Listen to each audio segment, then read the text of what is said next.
ഉൽപ്പത്തി പുസ്തകം 23-ാം അധ്യായം 6-ാമത്തെ വചനം. നീ ഞങ്ങളുടെ ഇടയിൽ ദൈവത്തിന്റെ ഒരു പ്രഭുവാകുന്നു. സാറായിയുടെ മരണശേഷം അവളെ സംസ്കരിക്കുവാൻ ഹിത്യരോട് സ്ഥലം മേടിക്കുന്ന അബ്രഹാമിനെ നമുക്ക് കാണാൻ കഴിയും.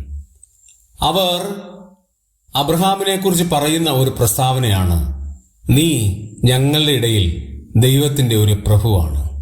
എന്തുകൊണ്ടാണ് അവർ അങ്ങനെ പറയാൻ കാരണം?